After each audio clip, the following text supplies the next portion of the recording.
noches. Estamos una semana más en el programa Debate a Tres. Hoy nos acompaña doña Palmira Algarra.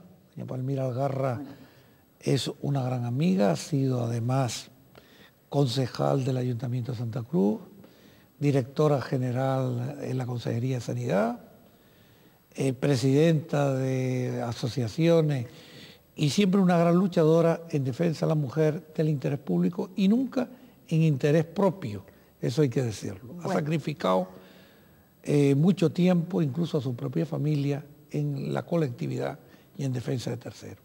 Igualmente, don Alfonso García, profesor titular de universidad, presidente de la Sociedad Española de Tanatología, hombre muy versado no solo en el campo de la medicina, sino también en el campo de las ciencias, del arte y de la cultura canaria. Yo le doy el saludo a ambos y les agradezco su presencia.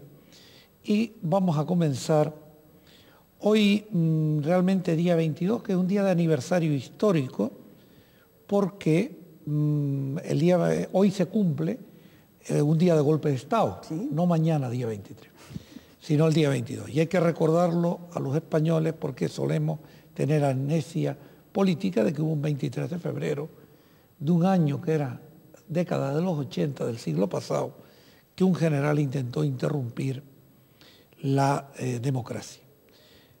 Evidentemente, si eso ocurría hace un tiempo, el domingo pasado, hemos tenido una situación diferente, que ha sido la situación de si debíamos entrar o no en Europa.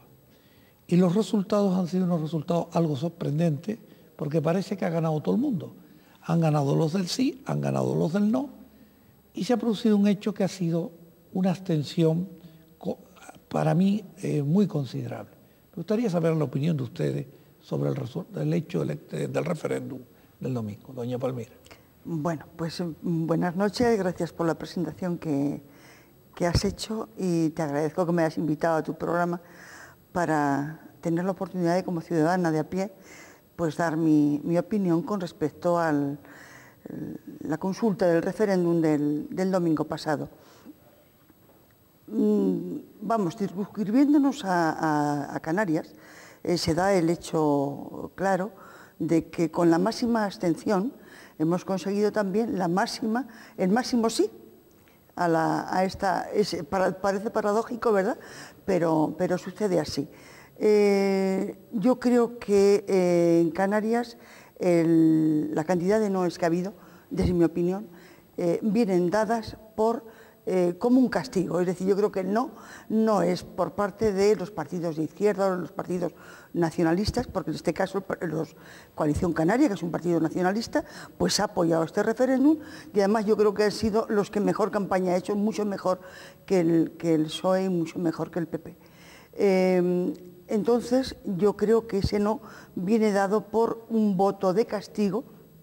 No era el momento, pero el ciudadano, que no se equivoca nunca, dice yo ahora digo que no, a la campaña y a la postura, yo creo que del PP y del PSOE, que están en confrontación constante, que han estado como liderando ambos dos, un no pero un sí, que no se sabía bien qué iba a hacer el PP, liderar el sí del PSOE, y que yo creo que han hecho una malísima campaña, vuelvo a repetir, aquí en Canarias y concretamente en Tenerife. Yo creo que ahora empieza, esto no es un punto y final, esto es un punto y seguido.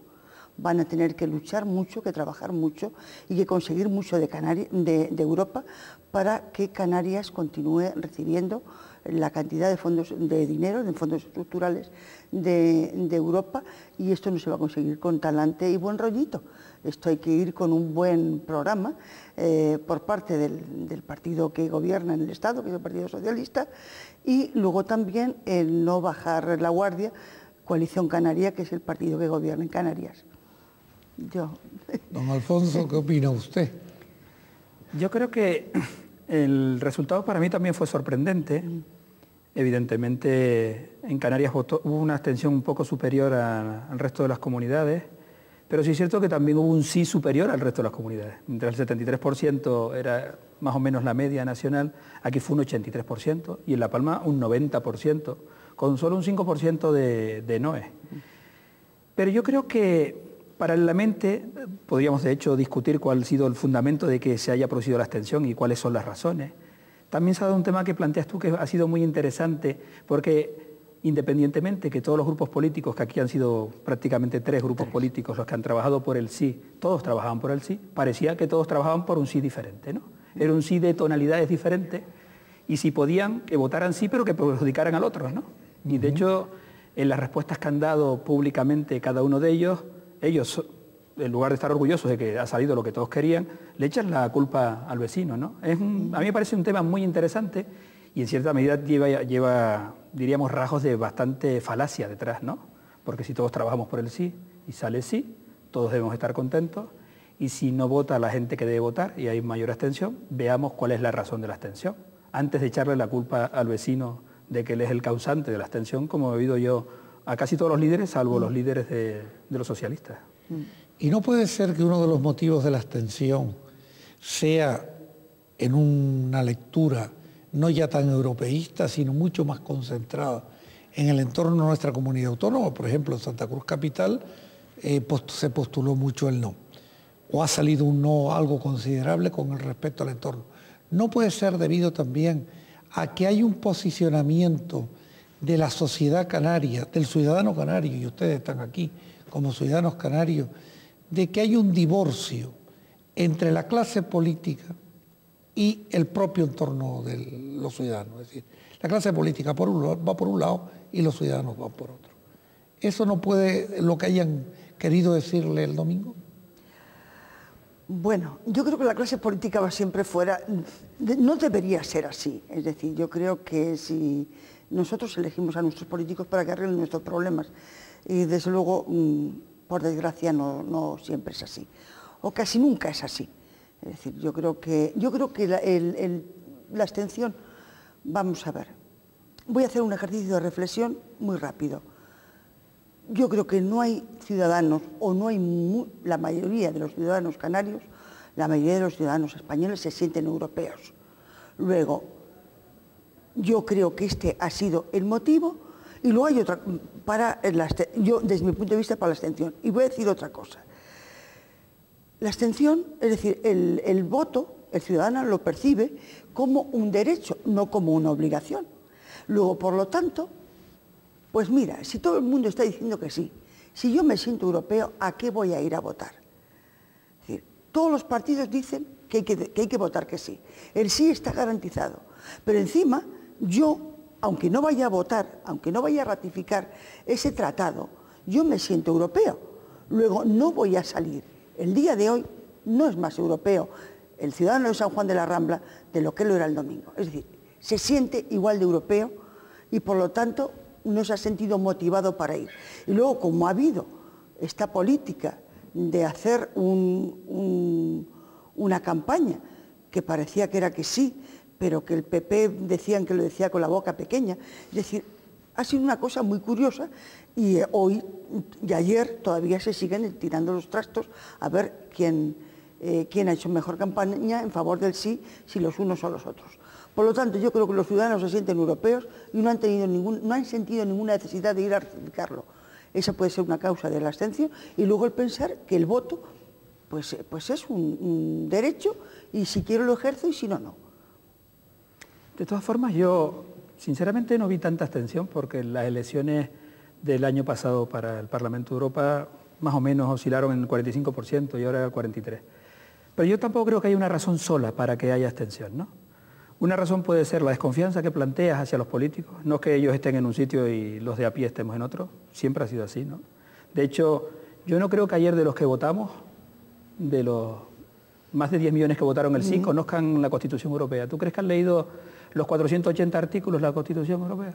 Yo creo que ni la clase política Bien. Que ha salido defendiendo. Entonces, lo que creo que votó la gente es querer estar mejor, que todo vaya bien, que haya paz, que haya prosperidad. Porque es lo mismo que, ¿tú crees que de los tantos millones de españoles conocen la Constitución española? Yo creo que pocos, o muchos. Eso, bueno, cuando uno va al altar, ¿tú crees que la gente sabe lo que Yo soy agnóstico, don Alfonso. Entonces, No sabe, sí. una de las razones puede ser que la gente votó de lo que cree que es europeo, y los canarios son europeos, ¿no? Votar por Europa era como votar porque nos quiten el mar de ahí, una cosa de este tipo que ha sido siempre nuestra. Y después hay diferentes visiones. Yo creo que otra parte de la abstención es debida fundamentalmente también a la cultura educativa que tenemos en nuestro país, de que la formación, por ejemplo, y es algo que me cae muy cercano, pues no educamos a nuestra gente de cuáles son los marcos que regulan este país. Y un marco, por ejemplo, es la Constitución española, y está bastante lejos del 78. Los niños en los colegios, en primaria, en secundaria, incluso en universitario, ¿conocen la Constitución Europea? ¿Conocen ese marco fundamental? Probablemente no. A veces nos preocupamos más incluso de ese tema tan curioso de si incorporamos algunas asignaturas, religión, en los currículums educativos, y no nos estamos preocupando de si deben conocer la Constitución. Y la Constitución Europea está por encima. Y después hablaríamos también de otra Constitución, que no está en la Constitución, pero que sería el Estatuto, que es algo que nos va a caer muy de cerca y que está modificándose, que sería el Estatuto de Canarias. Sí. Otra manera de regularlo que nos es mucho más cercana. ¿Realmente nosotros como ciudadanos conocemos y nos interesamos por eso? No, yo creo que acostumbramos a hablar mucho sobre los derechos constitucionales sin saber cuáles son esos derechos. Tú planteabas si en la escuela se estudia la Constitución. Yo creo que transversalmente algunos artículos puede que se trabajen pero no dentro del currículum escolar, sino probablemente transversalmente. Puede que se trabaje. Los gestores sí conocen que el artículo 10 de la Ley de Sanidad dio lugar a la Ley del Desarrollo. Sanidad, tenemos derecho a educación, puede que por ahí transversalmente se trabaje. Pero desde luego dentro de los currículos no se conoce. Has dicho una cosa, que la Constitución Europea está por encima de la española. Yo creo que es complemento, Entiendo yo que va a ser. No, cuando digo que está por encima, quiero decir que afecta más. Es un engranaje como si fueran círculos concéntricos. Sí. Nuestro estatuto tendrá en torno a 65 artículos. Sí. La Constitución española tiene como 169, parece recordar, y la europea tiene como 480. Sí. Intentan arbitrar una fórmula que sea concéntrica, y también otros elementos que nosotros a lo mejor vemos lejísimos, todo eso y cómo se va a regular. Pero es importante para el entendimiento de cómo se arbitran el articulado, las leyes, todos los estatutos y toda la configuración, por ejemplo, en nuestra comunidad, que conozcamos la Constitución española y sobre todo el cambio que se está produciendo ahora, en el que ha habido un avance importantísimo del reconocimiento de las autonomías y que nos va a repercutir. Y que ha sido un avance que bien conoce, además, Juan Manuel, desde el año, fundamentalmente desde el 96 en adelante, ¿no? Sí, yo iba a decir que yo creo que uno de los artículos, el reconocer a Canarias con su especificidad y la ultraperiferia, yo creo que también ha incidido mucho en el ir a votar, y el ir a votar sí, creo. Sí, yo creo que por un lado el tema de las competencias que van a más, y por otro lado el reconocimiento. Bueno, pero ese fue el cambio quizás en el 96, el cambio que se consideró a la comunidad canaria como un nacionalismo, y después ya no somos periferia, sino ultraperiferia. Portugal tiene varias Azores y Madeira ultraperiféricas, y España tiene Canarias ultraperiféricas. Sí. Entonces, evidentemente, ustedes lo plantean, si yo no lo interpreto mal, primero como un deber que tiene el ciudadano de haber participado, y desde esa perspectiva, y no como un derecho, ni como una facultad, de esa perspectiva del deber, el análisis crítico que puede hacer un ciudadano, o que pudo haber hecho el domingo, sería, es que el resultado de lo que me dan por ser en Europa, es decir, no hay una relación directa calidad-precio. Es decir, yo entrego esto cuando me refiero a la calidad del servicio público, porque todos hablaban del dinero que nos mandan desde Europa. El planteamiento siguiente sería, la clase política, que son los gestores de ese mundo europeo, ¿desarrollan adecuadamente para ustedes los servicios públicos en esta comunidad en general? ¿Quién quiere empezar? Así pregunto, así de entrada, yo creo que es manifiestamente mejorable. Ahora si quieren, claro. Lógicamente, ahora también estamos inmersos ya en la reforma de nuestro estatuto, ya.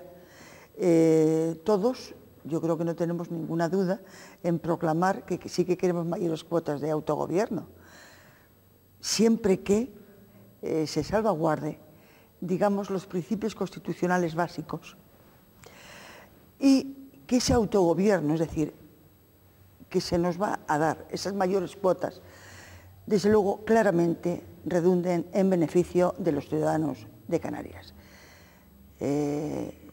Mejores cuotas de ejercer o de tener derecho a una mejor educación. ¿Para qué vamos a hablar de la sanidad? ¿Verdad? Estamos, digamos, en el punto de lanza, es verdad, de todos los programas. Yo creo que es el mayor número de quejas que recibe este gobierno y el anterior, es decir, es en el tema sanitario, bastante más que en el sistema educativo, que también habría que mejorar. También los servicios sociales de esta comunidad autónoma también necesitan, como mínimo, un cambio a mejor, porque y yo creo que por ahí deben andar, digamos, porque yo creo que además lo que se percibe en la calle y que es hacia donde debemos mirar y no hacia otras historias que yo he oído, que el proyecto de estatuto que se ha presentado tenía bastantes connotaciones que podrían, digo, elaborado por los expertos, cuidado, Sí. que tenía bastantes cuestiones, yo creo que matizables, como mínimo. Sí, lo que pasa es que también el nuevo estatuto que incorpora, que es un anteproyecto, incorpora unos elementos muy interesantes que bueno, que yo creo que es consecuencia del nacionalismo, entendido como nacionalismo, que es las señas de identidad, esa nueva creación de señas de identidad, que es una fabricación de señas identitarias, del símbolo, del himno, de todos esos elementos que se cree que forman parte y que, bueno, que son inherentes, pero que nuestra cultura realmente, si los crean, los tenemos, igual que cuando crean un mausoleo al arte, lo tenemos también, ¿no? Con respecto a los 4 grandes bloques que yo creo que sí afectan a nuestra comunidad de manera importante, yo, además de educación y sanidad, que creo que sí necesitarían un cambio de modelo, por lo menos en el educativo, yo que trabajo en la educación universitaria lo veo realmente, además de los cambios, de los grandes problemas que ha habido últimamente con todo el tema económico y con el tema de equiparación de profesorado, que en secundaria y en primaria se equipararon hace 10 años y la universitaria se ha dejado. Es una especie de homologación, ¿no? Una homologación que en el 91 estaba prometida y no se ha llevado a efecto todavía porque se gastó el dinero en otra cuestión y bueno, ahora se buscan alternativas que parecen más light, ¿no? Independientemente de eso, el gran problema educativo es que necesitamos otro modelo educativo. El estudio que salió hace el mes pasado en torno a los niveles de nuestros estudiantes en Europa, estábamos en la cola. Pero evidentemente con este sistema educativo que todavía necesita algunos cambios, un sistema educativo que se ha centrado en el alumno, que requiere un cambio de estrategias de enseñanza-aprendizaje de manera importante, que el currículo se adapte, pues debemos llevarlo a efecto. Y no hace falta ir a Suecia para ver cómo lo hacen, podemos ir a otras comunidades de España donde hay cambios importantes.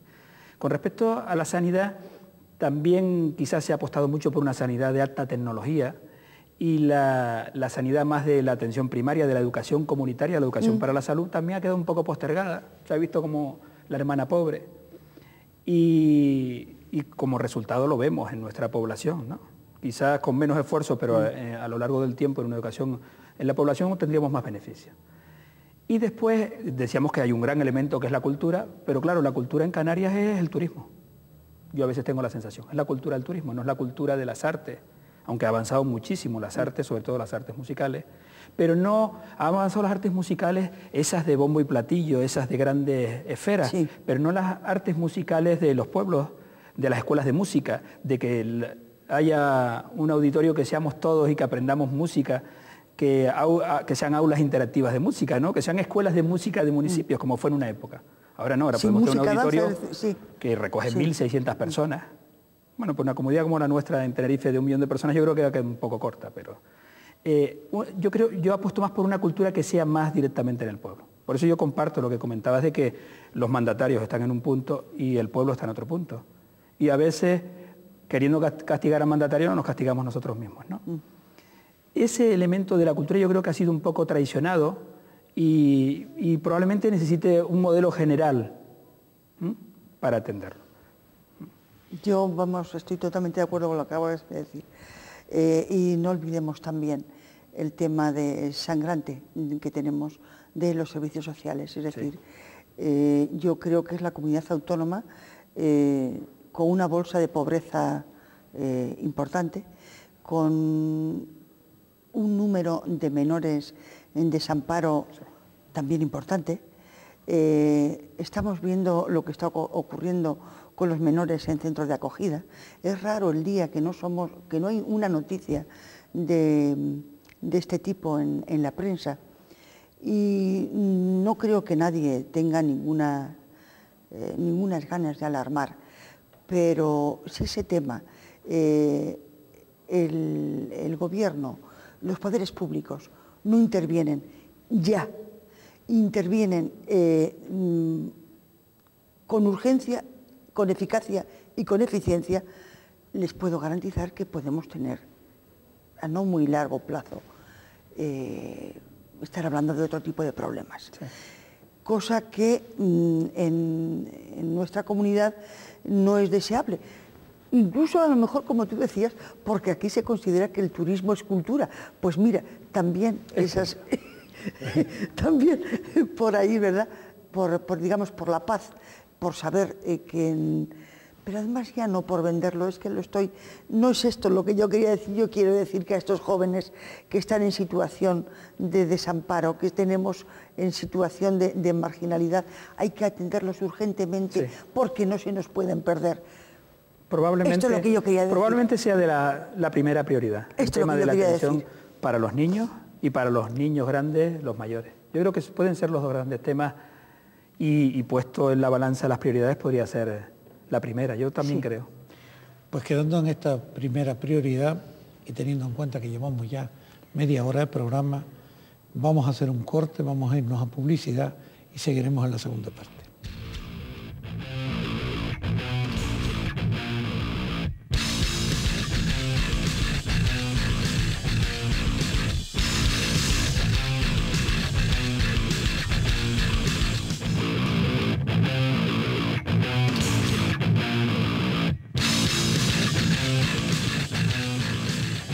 Bien, vamos a continuar con esta segunda parte del programa, pero permítame primero que le indique a nuestros telespectadores que para cualquier tema, cualquier posición, cualquier pregunta pueden dirigirse a través de nuestro correo electrónico que aparece en pantalla, que es debatea3, todo en minúscula, @canal8 con número tv.com. Repito, como correo electrónico debatea3 @canal8 con número tv.com, todo en minúscula. Esperamos que se dirijan ustedes a este programa exponiéndole y podremos contestarle lo que sepamos, lo que no lo estudiaremos y lo que no sepamos le diremos que no es imposible resolverlo.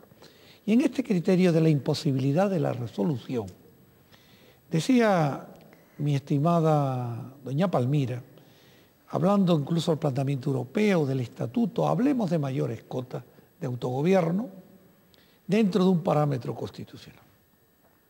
Y hay un tema que yo no me puedo sustraer y por eso lo voy a poner en el tapete. Hemos sufrido recientemente un debate en el Congreso de los Diputados porque una comunidad autónoma pide un Estado libre asociado. Pero sorprendentemente en la década del 92, un presidente de comunidad autónoma, el canario, el excelentísimo señor don Lorenzo Larte Cuyen, presidente a la sazón en esa época de la comunidad autónoma, habla del Estado libre asociado para Canarias. ¿Podríamos explicarnos por qué razón se ha llevado la proposición de Ibarretxe y no se llevó por el gobierno central, que era entonces socialista también, la proposición o el deseo o el interés o la voluntad del presidente de la comunidad autónoma de Canarias? ¿No hay una especie de trato discriminatorio a los canarios del gobierno central? Tradicionalmente, es decir, el trato discriminatorio no viene por parte del PP, que ha dejado el gobierno hace un año, o 8 meses o 10 meses, ni por parte del PSOE, que ya estuvo y ahora vuelve a estar. Yo creo que no se nos tiene en cuenta, y tan no se nos tiene en cuenta, que bien es cierto que un representante canario, un diputado canario, preside una comisión de investigación del 11M y sí, pero para salir en un ranking. Estamos todos los días en los papeles. Bien, pero ¿qué beneficio le trae eso a Canarias? Es decir, no nos tienen en cuenta. Yo creo sinceramente que ahora tenemos un consejero, el consejero de Obras Públicas, diciendo claramente vamos a parar las obras si no viene dinero para terminarlas. No se sientan a negociar, con nuestros representantes la parte de convenio que le corresponde a Canarias y que ya estaba de algún modo comprometido. Y que es bueno porque con esas infraestructuras conseguiremos también el bienestar que decíamos antes de los ciudadanos.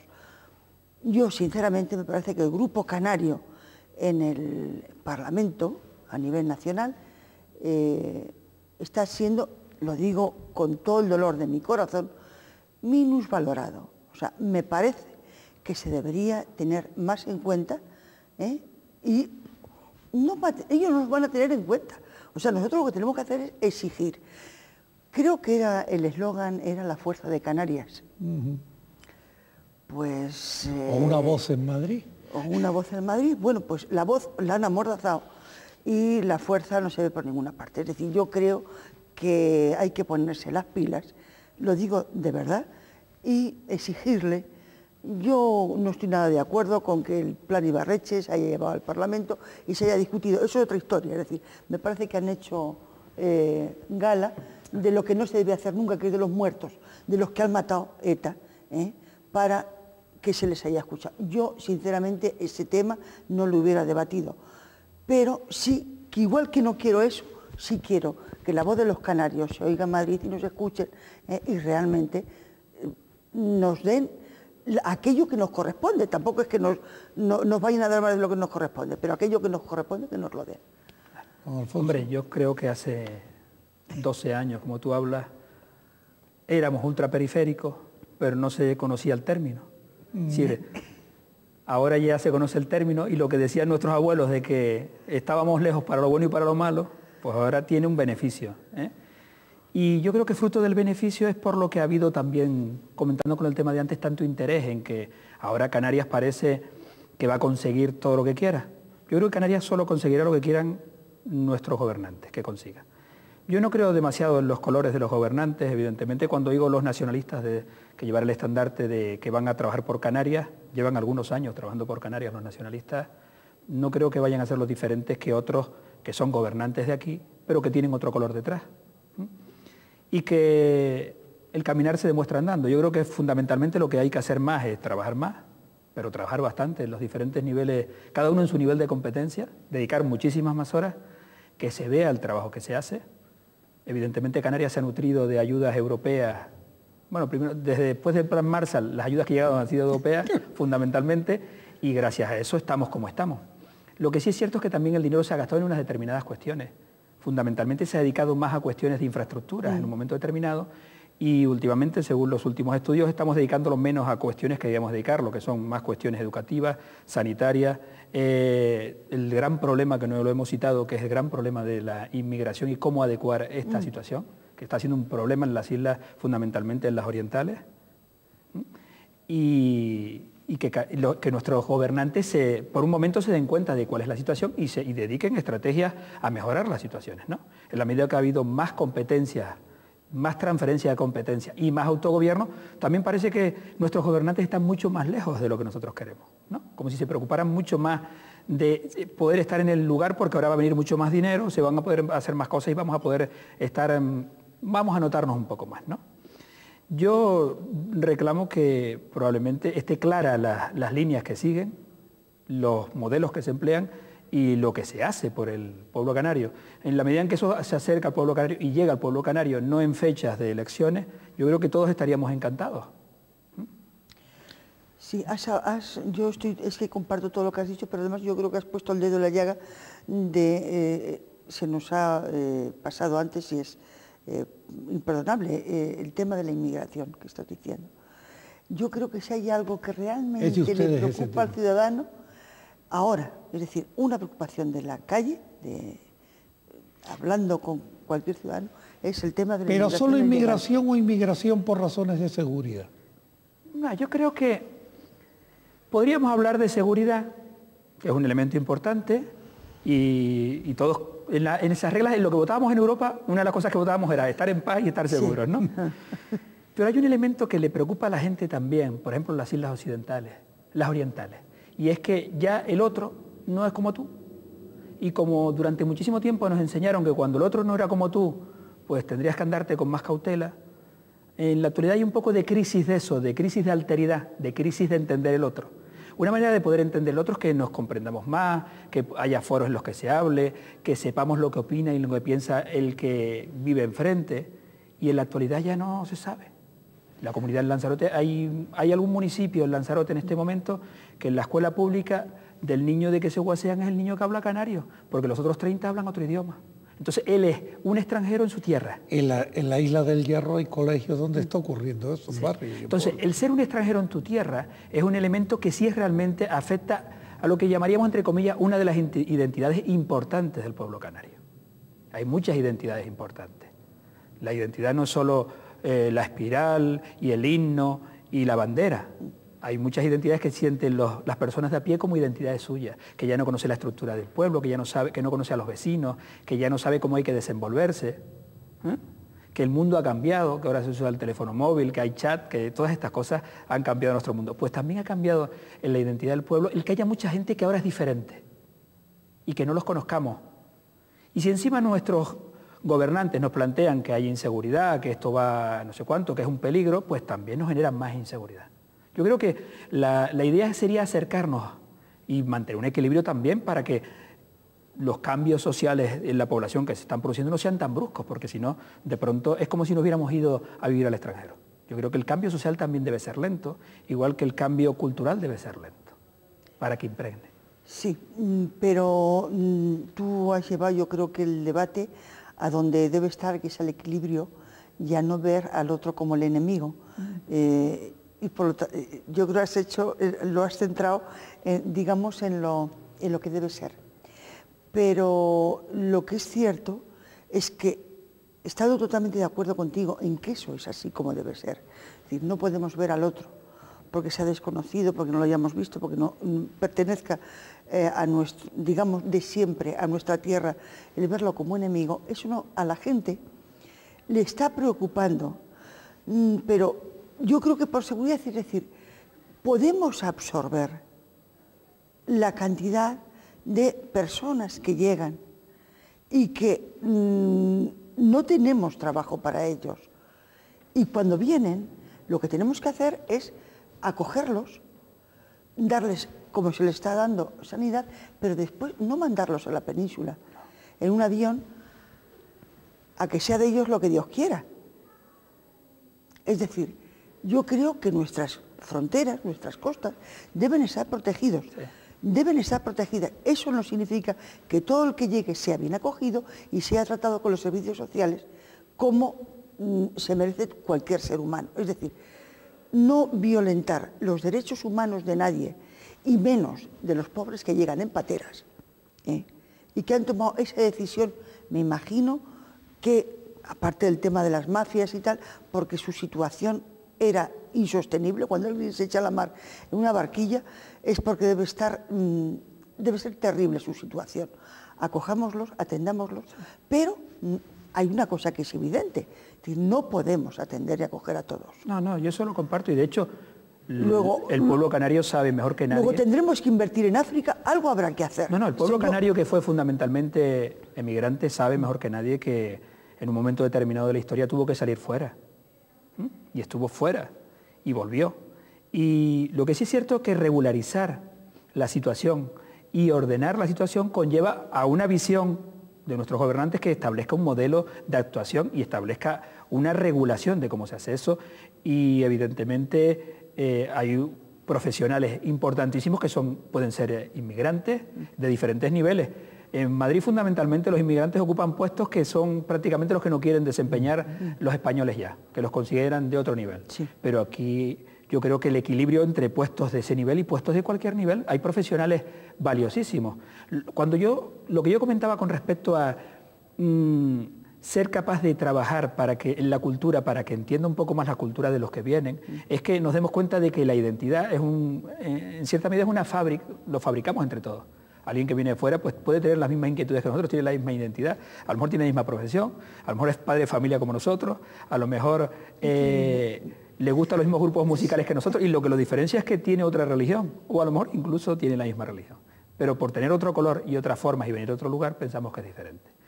Sí es cierto que hay que regularizar y que hay que educar, pero hay que crear un buen modelo que estructure y que regularice, por un lado, la situación de los que podrían considerarse ilegales, que es un término también que es muy peyorativo y que marca una gran diferencia con el otro, y que no lo permite integrarse, no le da la posibilidad de tener los derechos de votar, por ejemplo, de pagar, y a los que de nueva incorporación, que se establezca una fórmula para que la gente pueda incorporarse. Pero quizás una de las vías de esa integración, de esa regularización, que se le brinde una oportunidad laboral, el trabajo. Y mi pregunta es una pregunta, realmente no la sé, muy ingenua.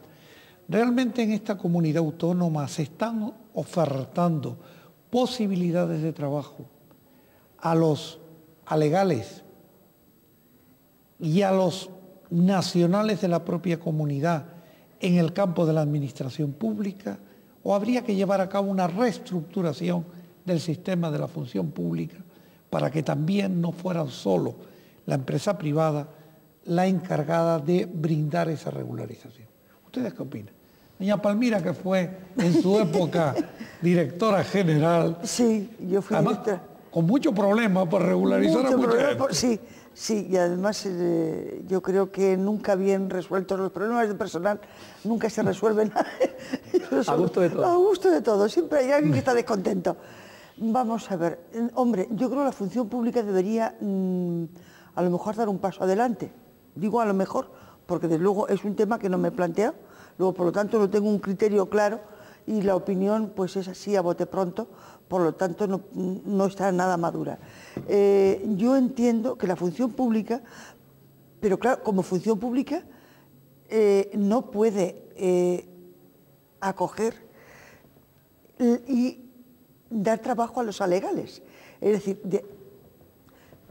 se contradice, es decir, luego yo creo que primero... Sí, pero es que la regularización te plantea si tienes un puesto dentro de la limpieza. Bueno, ¿y por qué no el Estado abre unos cupos? Normalmente las limpiezas no pertenecen a la función pública, sino que se contratan con empresas. Pero es lo que acaban de decir, ¿y por qué no abre un cupo el Estado y se lo mandamos a los particulares? O sea, el que tenga la posibilidad de limpiar puede tener una regularización. Y yo digo, muy bien, usted, Padre Estado, ¿por qué no abre un cupo mínimo de posible regularización? O digo de otra forma, o usted nada más que lo está concediendo a los que tienen el carné del partido político dominante para contratar. Claro, tú estás hablando de establecer un modelo determinado de actuación, ¿no? Exactamente. Hombre, distinto. Lo que pasa es que eso de función pública suena a trabajo seguro para toda la vida, ¿no? Claro. Cuando te lo digo funcionario. De funcionario, que además es muy peyorativo, porque yo no sé si en todos los lugares será igual de peyorativo, pero aquí cuando a alguien le dices que eres funcionario, dice, tú no trabajas entonces, ¿no? Yo quiero ser como no se suelen equivocar. Y se trabajan y mucho, y trabajan y mucho. Yo creo que de todos modos la empresa privada soluciona muchos problemas a la empresa, es decir, al público, a lo público. Yo no me refería tanto, y desde luego tengo una cosa clara, dentro de la limpieza, o sea, si algo está ocurriendo en este país es que un López de Bolivia está cuidando a un López de Garachico. Es verdad, o sea, que en el fondo es hermoso, o sea, que cómo vienen a ayudarnos, no ya en aquellas cuestiones que nadie quiere hacer, sino en aquellas cuestiones que para hacerlas se necesita mucho cariño, mucho tiempo y mucha dedicación. Y tal vez los nuestros no lo tengan para nosotros. Y sobre todo para nuestros ancianos y nuestros niños. Es decir, yo lo de que la función pública, entendiendo no como función pública como funcionario, sino como servicio público acoja y tenga un cupo, pues mira, me parece bien. Yo todo lo que sea, ayudar, lo digo de verdad, ayudar a esta gente que vienen porque les hace falta, porque lo necesitan y porque también nosotros los necesitamos, me parece fundamental. Eso no me gusta. Lo que no me gusta es que un barco cargado un barco negrero se acerque a nuestras costas y no haya nadie que lo perciba. Cuidado, eso es otra película. Es que eso y es la película de los malos, esa no es la de los buenos. Esos son funcionarios, los que controlan el barco. O sea, que vengan 200 y pico personas. Esto es terrible. Que se metan a 15 kilómetros o no sé cuántos kilómetros de nuestras costas, la playa, y no lo haya detectado ni un radar, ni nadie. O sea, y si vienen cargados de coca, de drogas igual. Bueno, o de armas, cuidado. De todas formas, no deja, y se crea que un problema. No deja de ser un drama terrible eso, ¿eh? Pero centrado en lo que tú lo planteas, lo que también tenemos que tener claro es si aceptamos de antemano esa conmoción de que los inmigrantes son las personas que, como no los consideramos profesionales, los consideramos capacitados para hacer funciones que en cierta medida le damos un valor menor. Por tanto, también los estamos considerando en cierta medida como otros, pero desiguales. Y pueden cuidarnos a los hijos, cuidarnos a los ancianos, sacarnos a pasear, prestar atención domiciliaria, como si para eso no hiciera falta una preparación importante, ¿no? Porque no pueden ser funcionarios. Yo conozco muchísimos funcionarios que muchísimos inmigrantes lo harían mejor, o igual que ellos, como decía Juan Manuel. No, lo digo solo como paradoja. Porque no, yo no estaba hablando en sentido peyorativo, al contrario, estaba hablando... No, tú no estabas hablando de la de la solidaridad. Lo que he hecho es darle la vuelta, sencillamente. Sí. Pero sí es cierto que establecer un modelo claro de que son exactamente iguales con los mismos derechos y obligaciones significa regularizar, no ver aquellas colas que yo veía en la calle de la Marina, impensables, que parecían hechas para que la gente no pudiera tener su visado y su permiso.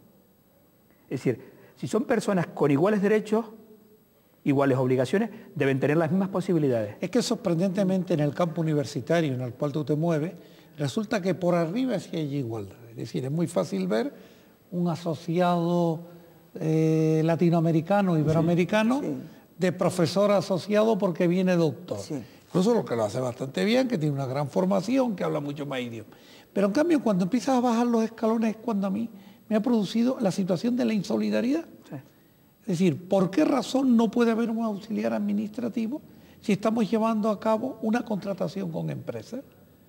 Es decir, que hubiera un cupo a través de esas ONG que llevaran. Exactamente igual se tiene un cupo, creo que es el 15%, ¿no? Para minusvalías, dejarlo también para ir a legales y de paso se convertirían en legales, claro.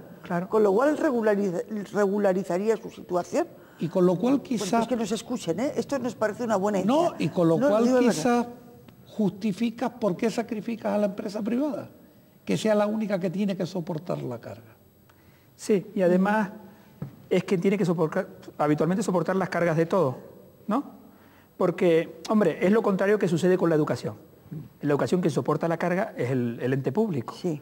Los alumnos de integración están en las escuelas públicas. Tú ves los colegios privados no tienen ni un alumno de integración. Es más, no ves ni un alumno con muletas si te descuidas. Deben tenerlos. Pero no los tienen realmente en los privados, ¿no? En los colegios de integración tienen más dificultad, por tanto la situación también es diferente y la infraestructura que debe dotarse debe ser superior. Y seguimos teniendo la idea de que los colegios privados tienen mayor dotación, mayor cuidado, incluso mejor docencia, cosa que es incierta porque tienen más alumnos por aula. Pero seguimos teniendo esa conciencia. En el fondo lo que tienen es mayor posibilidad de servicio. Es decir, como las unidades hospitalarias en algunos países, que la atención que prestan es exquisita. La atención de servicios extras, no la atención sanitaria. Entonces, a veces nos quedamos con eso, unas grandes infraestructuras. Entonces, en el tema este que nos compete con los inmigrantes, podría ser que también estuviera escalonado. La misma cota que afecta a las privadas puede afectar a las públicas y podrían tener un cupo y además regularizarlo exactamente igual. y que fueran niveles, no que solo los que cogen las maletas de los aeropuertos sean los inmigrantes, sino que sean de diferentes niveles. En la universidad, como tú bien planteas, existen profesionales cualificadísimos de los diferentes niveles sin ningún tipo de problema. De hecho, ahora se ha retomado un tema que se había abandonado de intercambio de alumnados, que era el intercampus, que era para Hispanoamérica, y se ha retomado el año pasado, y eso hará que una afluencia mayor de alumnos de Hispanoamérica puedan venir a España y a las Islas Canarias, y son profesionales que a veces intercambian. De hecho, el mundo ya no es tan pequeño, el mundo cada vez está más conectado y más interconectado, ¿no? Aunque seamos ultraperiféricos. Entonces, en el tema de los inmigrantes yo creo que esto sería una solución muy válida. Probablemente se la tendrías que plantear a nuestros gobernantes, de que si han pensado que no solo en el turismo, donde están viniendo muchos profesionales de fuera a trabajar, pues en otras instancias también hubiera profesionales de fuera igual de válidos. Sí, pero estamos hablando, yo creo que, de dos cuestiones. Una es decir, cómo regular o reglar la inmigración y convertir en legales aquellos que han llegado, que llevan un tiempo aquí y tal. Pero yo creo que la sociedad a este tipo de inmigración no le tiene ninguna prevención, absolutamente ninguna. Yo creo que es más, se dan sentimientos solidarios y se pone, es raro que se den situaciones de discriminación y menos en esta tierra. O sea, lo que la gente percibe, digamos el miedo, no está ahí.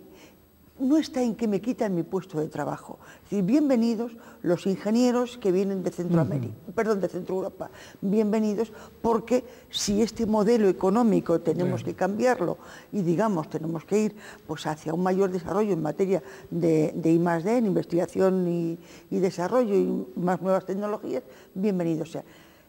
El pueblo no le tiene miedo a eso.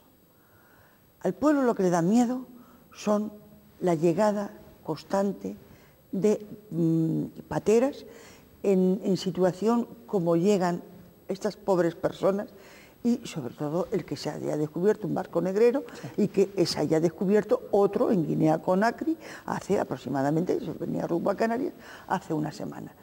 Esto en la calle se percibe de un miedo, ahí sí que hay miedo, ahí sí que hay prevención, y ahí sí que tienes todos los miedos de todos los colores, porque ese desconocimiento que tú tienes de quien llega, no sabes su situación de salud cómo está. Sí. Y eso, tú que te mueves en el campo sanitario, sabes que lo que estoy diciendo es no porque yo lo piense, sino porque me lo han hecho llegar. Es decir, en conversaciones normales, nadie excluye a nadie gratuitamente, si se tiene miedo a esta avalancha. Señores, estamos en televisión.